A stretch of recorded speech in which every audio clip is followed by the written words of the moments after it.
is Monday, April 12. Welcome to CGN News.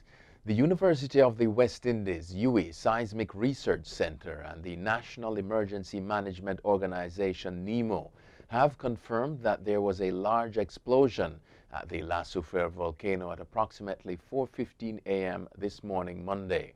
The volcano dome has since collapsed, and according to NEMO, pyroclastic flows can now be seen along the valleys on the eastern and western coasts.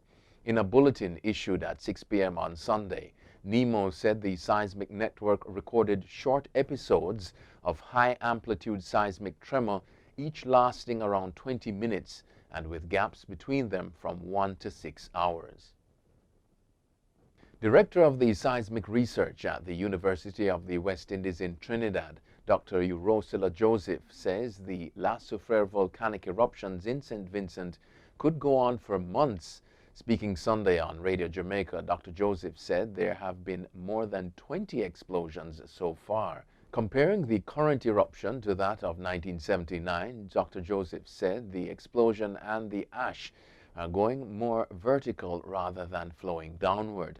Supported by wind, this has resulted in greater spread. Professor Richard Robertson, the lead scientist monitoring the volcano, told CMC that the eruption appears more similar to Soufriere's 1902 deadly eruption, in which 1,600 people died. Dr. Joseph said that Barbados should be prepared for ash from the Soufriere volcano in St. Vincent for days to weeks. The UWI official said the previous eruption lasted 6 months to a year. Prime Minister Mia Mottley has urged Barbadians not to panic as a result of the tremendous amount of ash falling on the island since the volcano began explosive eruptions last week.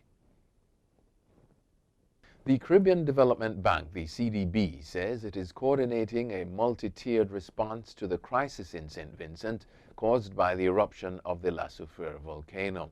The CDB said in a release Sunday that it is concerned about the added difficulties this will create for St. Vincent. It says its first tier of response will involve supporting the existing regional mechanism through the Caribbean Disaster Emergency Management Agency. The second level of support will involve funding to assist the country with meeting its urgent needs. The Meteorological Office at the Maurice Bishop International Airport says Grenada is now being affected by ash from the eruption of the Soufriere volcano, in addition to a layer of Sahara dust. St. Vincent is located 65.5 miles southwest of Grenada, and both nations govern some Grenadine islands. The Met Office said there is a fair amount of Sahara dust in and around the Lesser Antilles, and a significant concentration of dust is expected to persist for the next day or two. Grenada has also issued a marine advisory for people venturing out at sea, as a combination of volcanic ash and Sahara dust is expected to reduce visibility. 7 members of the Catholic clergy have been kidnapped in Haiti, an official for the Bishops' Conference said.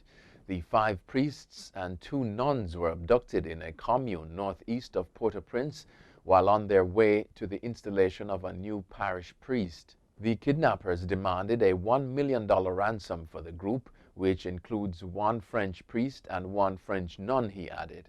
3 other people have also been kidnapped. Authorities suspect that the 400 Mawozo gang is behind the abduction, a police source told AFP. Kidnapping for ransom has surged in recent months, reflecting the growing influence of armed gangs in the island, which has been rocked by recent political unrest. Guyana says it voted in support of a resolution urging a global call for concrete action for the elimination of racism, xenophobia, and related intolerance. It said also that the resolution adopted by the UN last December also calls for the implementation of and follow-up to the Durban Declaration and Program of Action. Caroline Rodriguez Burkett, the country's permanent representative to the UN, in a statement denied reports circulating on social media that Guyana voted against the resolution. She said Guyana was the main sponsor of the resolution and jointly with South Africa facilitated the negotiations. Jamaica's Health Minister, Dr. Christopher Tufton, says the government has infrastructure in place to inoculate 55,000 people against COVID-19 by Tuesday. Tufton said a decision will be made after Tuesday whether to further expand the categories and implement mobile vaccination services.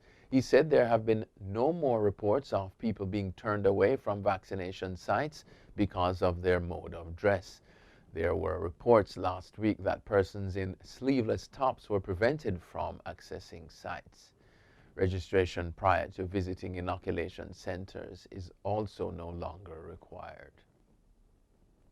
Overseas now, a black U.S. Army lieutenant has filed a lawsuit against two policemen who pointed their guns and pepper sprayed him during a traffic stop. Army Second Lieutenant Caron Nazario is wearing his uniform during the body cam footage taken in December in Virginia.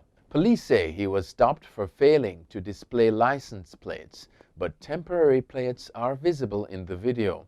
During the incident, Nazario, who was handcuffed while his car was searched, asked why force was being used against him and was told he was not cooperating. The suit against the two Windsor Police Department officers alleges violations to Nazario's constitutional rights and includes assault, illegal search, and illegal detention. Tear gas has been fired and a curfew imposed amid angry protests after police fatally shot a black man in a traffic stop in the U.S. city of Brooklyn Center, just north of Minneapolis. The man has been identified by relatives as 20-year-old Dante Wright. In a statement, the Brooklyn Center Police Department said officers had pulled a man over for traffic violations on Sunday afternoon and determined that he had an outstanding arrest warrant. They said that when police tried to arrest him, he re-entered the vehicle.